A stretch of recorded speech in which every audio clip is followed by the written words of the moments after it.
I didn't really go things as planned because you're entering into a new stadium and suddenly things were looking a little bit more positive a day ago. But of course, all the glitz and glamour came crashing down pretty badly for the men in green. And I think this is actually a very important step in this regard. Um, a number of points that need to be put into focus because there's so much that you can talk about when what happened in today's game, because it's so interesting. If you take a look at the way the whole team is played, there is a number of questions that you can raise in what's going on in this situation. Number one, you have to put a little bit of more focus on the reviews that were taken during this game, right? The review that Rizwan took, the review that was taken of Haris Rauf's ball.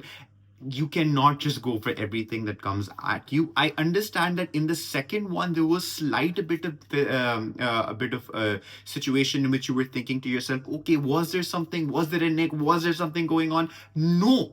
None of that played into that direction. None of that helped. It was completely two reviews that were absolutely wasted, and reviews are 110% crucial, especially in today's modern game and era, that you need to be able to hold on to them as much as you can and use them very smartly. But then again, you also have to take into account that when the Kiwis went for a review, it didn't really go in their favor as well. So I mean, hats off to the umpiring today, because the umpiring was fantastic throughout the whole day, and I don't think enough credit is given to the way that the umpires worked today. So the umpires did really well. Hats off to them for the way they went about things. But again, a lot of questions to be raised for Pakistan, because oh my God, you are heading into the Champions Trophy, and there is so much concern, there is so much talk, there is so much that needs to be brought into focus about where are we going to go ahead with this. One of the first questions that I'm going to raise when it comes to the way the team is played, right, is if you take a look at it, you've got Babar and you've got Fakhr. You've got two openers and well experienced openers who are coming out. But after that, what do you really have? You have Rizwan in the mix, who's very well experienced. Everyone else is just thrown into a mix. Right, you've got Saud Shakil in that batting order. You've got Kamran Ghulam. You've got at that point you've also got Tayyip Tayyip. They're all new.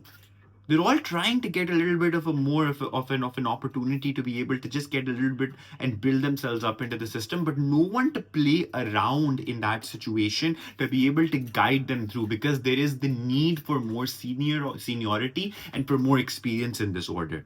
There is a situation where that is definitely lacking. You have someone like Imam ul Haq that you can genuinely turn to for that kind of experience, because you need that third injection or that third input to be able to find an opportunity to experiment like that. One of the questions that I had in my mind even before this game was, how was the pitch of Karachi and how was the pitch of Lahore going to play out? And I will tell you this: the way this pitch has played out today, it is going to raise questions about the fact that Pakistan does not have enough spin in their arsenal. We already talked about it, and we did actually go over this point before, that Pakistan have a great attack, they have a great bowling attack, but they are lacking in the spin department because they did not give an opportunity to some of the key spinners that have formed a core crux of the monumental wins that Pakistan has had over recent times. Okay, Noman Ali did not find himself into the squad. I can understand that even Sajid Khan is not into the squad, and I genuinely believe that one of the two should be given an opportunity to play here, because the ball is turning. And mind you, considering the way that the ball is turning, it provides a massive chance for Afghanistan to be able to find their way into that semi-final big four, because the ball is turning, and every team that is coming to the subcontinent is coming with a good quality of a good chunk of a good spin attack, and that's what they need, because if they have that, they're giving themselves the chance to be able to win in this situation. So that is something Pakistan need to really go and look back at. If you look at it over time, I mean, it's important that they still have enough opportunity to be able to really go back to the drawing board, find a way to put a few more spinners into their attack, find an experienced batsman from the front, and then just completely go ahead and misfire. Completely go ahead and fire, not misfire. That was wrong, and I apologize for that. But another thing you have to put into clarity here is that this is a good team if you just make the right adjustments into it. I'm not saying that if it's the team that is going to go all the way, because let's face it, right now it's not looking on a very objective standpoint as the strongest team out of all the teams that are heading into this tournament right now. But at the same time, there is serious levels of potential if you just make the right adjustments right now. Okay, you have a great squad if you just put the right players into the team, if you just find a way to consist of the right experiments that are needed at this point. Because if you don't do that, you are genuinely going to put yourself at a disadvantage, and I don't want that for this team. Nobody wants that for this team. We all come together, we enjoy this game, we enjoy the opportunity to be able to play this game. If we can all stick together and just be able to say that, okay, you know what, we're together coming ahead and supporting the men in green. So serious steps need to be taken right now.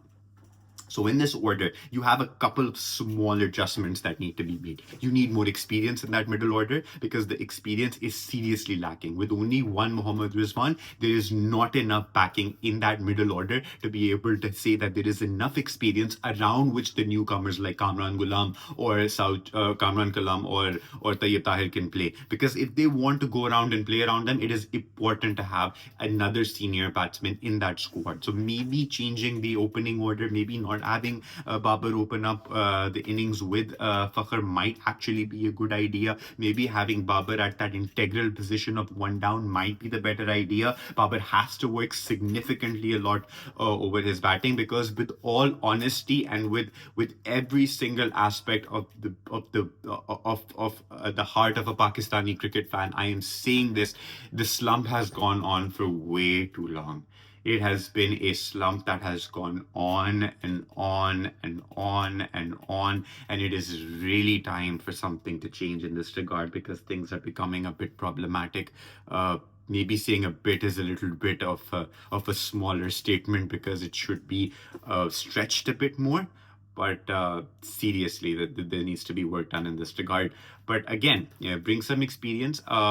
Interestingly enough, there's still time to be able to change the squad, to be able to introduce new players, and maybe this can work in Pakistan's favor for them to have the opportunity to be able to put in new cricketers into their squad, or basically give other people a chance. Because again, this was taken into account when the squad was announced, that why aren't there enough specialist spinners in their squad? I mean, think of it like this: Abrar Ahmed's been playing in the test matches that have been leading up into this particular series, and if you have a concentration of what's been going on in those particular matches, Abrar wasn't even the main key crux bowler who was picking up a lot of the wickets. It was the other spinners that were coming across. The ball is turning. I had a genuine expectation that when this Champions Trophy was going to go ahead, Pakistan was going to go with the spin attack. Pakistan needs a quality spin attack. You don't have the best spinners right now in the world, but you still have good quality spinners that can try to come ahead and just form the crux of this attack. So it might be really important to go back to the drawing board just to think about that. But also at the same time, one of the most important steps that you can make for yourselves right now is just, just like not press on the panic button, because Pakistan have a habit of doing that. I mean, in history, I do understand, if you look back in previous ICC tournaments as well, before the 2019 World Cup, Pakistan and England had a series that took place within the UK, of course, and in that series, a lot of things were made clear, after which a slight button was pushed to bring back players like Wahab Riaz back into the team, or Mohammad Amir back into the team. They weren't anywhere in the contention or in the psychological evaluation of the cricket community of that point to have them be a part of their team, but they came back because the panic button was pressed.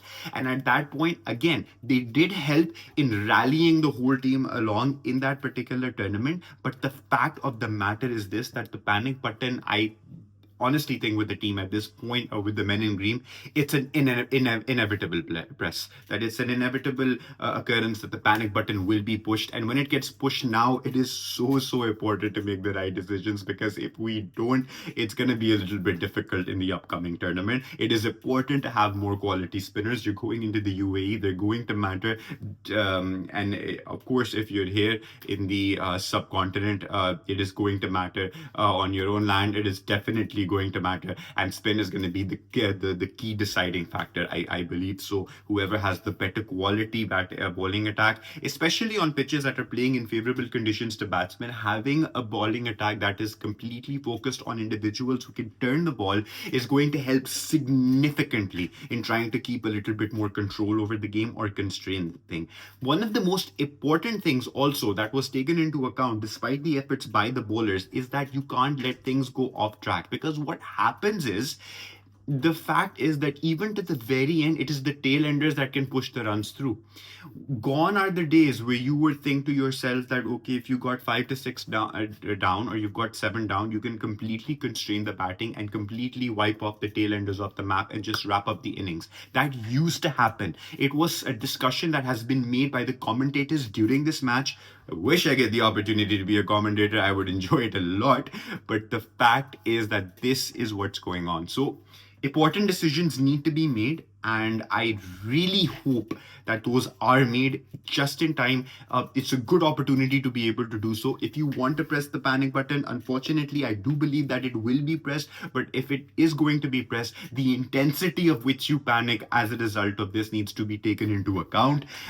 Complete faith should be given to the team, and let's see where we go from here. But a quality spinner is needed. Somebody is needed with the Brar. Somebody is definitely needed in that situation. A spinner is very important, and someone to really lead this attack, because otherwise it is going to make things very difficult. You cannot win this particular tournament on pace alone. It's going to be really, really tough.